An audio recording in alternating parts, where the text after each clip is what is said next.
Mud isn't always the thing you want in AMS Supercross, just like 2005 whenever Ricky Carmichael, Chad Reed and James Stewart started the most hyped season ever.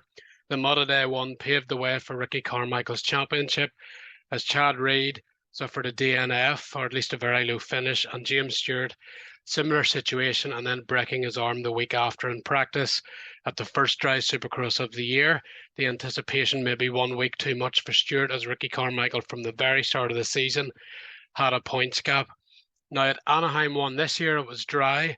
Jet Lawrence was perfect, leading wire to wire in the main event, leading a lot of people to presume that this was going to be his season. It looked like he was doing it with ease. He said in the press conference he was actually saving energy during the main event, expecting a charge from Anderson or Webb late on, and he wanted to have the energy to battle them. And as it turned out, he didn't even need to use the energy he had saved.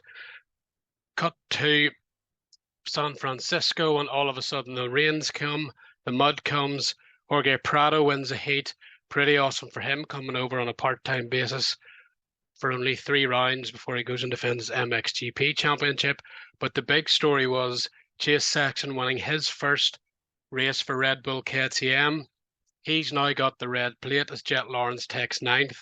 And to make matters worse for Jet Lawrence, Eli Tomac pretty much eradicated the points deficit he had with an 8th at an off below par Anaheim 1 performance. He got 2nd, and he is now, of course, right back in the championship hunt, admitting as well that he's made changes to his bike in between and that he won't know whether that really works until San Diego. But from a points and a momentum and a mental perspective, Eli Tomac is back in the hunt. The same can be said for Ken Roczen in his 3rd place. He, of course, had the speed at Anaheim 1, but didn't get to show it with a first turn crash, thanks to Vince Freeze. Who else? And then, of course, he's even stalled at San Francisco on the first lap, but managed to claw his way back up to 3rd. So Ken Roczen is hovering around the championship positions again. But the big gain looks to be Chase Sexton. In the press conference, he was very confident, not just because he got the win, not just because he has the red plate, but mostly because of the progress with the bike. He said at Anaheim 1 in the press conference when he got 3rd, after Webb fell, that he made a lot of progress just the week before Anaheim 1. So this was a last-minute late rush to try and get somewhat competitive, and he was pretty competitive, but not quite where he wanted to be at Anaheim 1. He said he got the back end of the bike sorted, but in between Anaheim 1 and San Francisco, he mentioned he's got the front forks sorted, and he was actually disappointed that it was wet in San Fran, so he couldn't show the speed he feels he now has. So cut to San Diego, he now has the points lead. He has a bike he feels, and he admitted this, that he feels he can go direct against Jet Lawrence or whoever is on the pace. He thinks he's got the stuff to be the fastest. He thinks he's better potentially than he was on the Honda last year.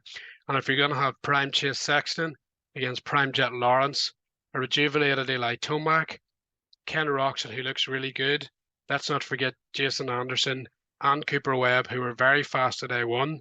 Cooper Webb, by the way, the biggest loser of the mud, getting, I think, 12th. And he's now 18 points behind Chase Sexton going into round 3, not where he wants to be and probably not where he deserves to be based on his raw pace.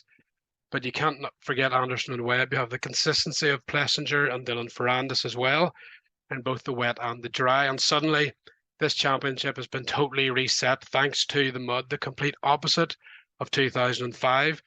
It looks like San Diego at round 3 could be the new Anaheim 1. Every foot, in fact, better. Everyone is more confident. The guys that thought they didn't have the pace of Jet Lawrence at A1 now think they do. The points position creates a completely different momentum. And it's Jet Lawrence who actually has to answer the questions, even though the questions are basically because of mud that's somewhat out of his control. He didn't ride the mud that well compared to what he's usually capable of. He now has a points deficit to rejuvenated Chase Sexton, and he's already said he's looking to win at San Diego. You just know Jet Lawrence wants to show he's the man again. This is somewhat, if you're Jet Lawrence, kind of adversity on a 450, maybe the first he's faced since he's moved up to the big bike. His rivals are getting confidence, they're getting the bike set up. Round 3 could be a lot harder than Anaheim 1. The problem is if Jet Lawrence crushes them again, the rest of the riders might be in for a long season. But right now, everyone has hope, more hope probably, and more confidence than they had at Anaheim 1. And San Diego might just be the best race of the season.